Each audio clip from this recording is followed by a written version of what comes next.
After the first snowstorm of the season, some of the 30-plus centimeters in Morel PEI has melted away. Made a lot of work the next day, moving it.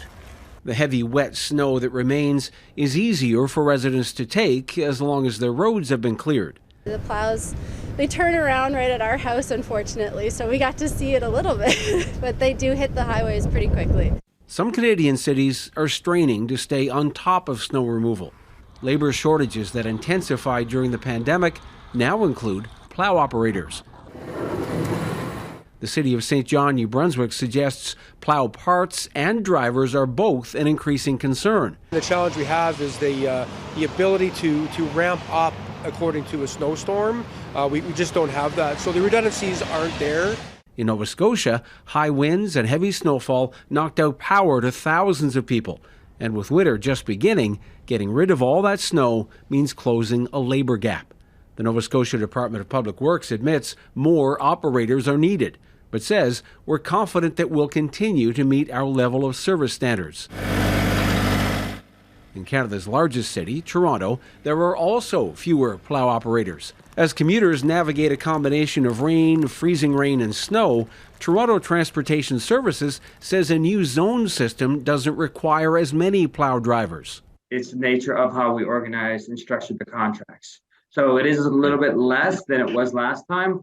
I hired 123 new staff in November to help with our in-house service execution. And the contractors do have sufficient labor to provide the services. Another critical public service under pressure in these uncertain times. Ross Lord, Global News. Several winter weather alerts are in effect for southern parts of Ontario and Quebec. Heavy snow is the biggest threat. Global News meteorologist Ross Hull is north of Toronto tracking the storm. Ross, it looks like it's really coming down around you. Hi, Farah. Well, as you can see, very heavy, wet snow where I am, just north of Toronto. It has been affecting the evening commute. Now, it took some time for the snow to build up in this part of the province because it was wet snow initially, but those southeast winds are certainly picking up, making travel difficult. This is a massive system. It has been impacting areas of southern Manitoba. There's been severe weather in the southeast U.S. with this system. And basically, there's been another system branch off from it, and it's the snow from that system that is impacting southern Ontario, southwestern Quebec, heading into Friday morning, through the night on Thursday, into Friday morning, and likely into Saturday.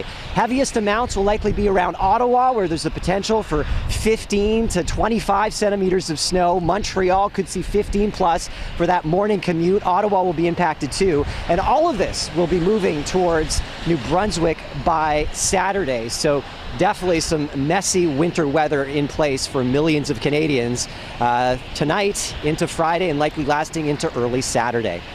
Farah. Ross, thanks for your coverage while the snow is blowing on you. Ross Hull in Markham, Ontario.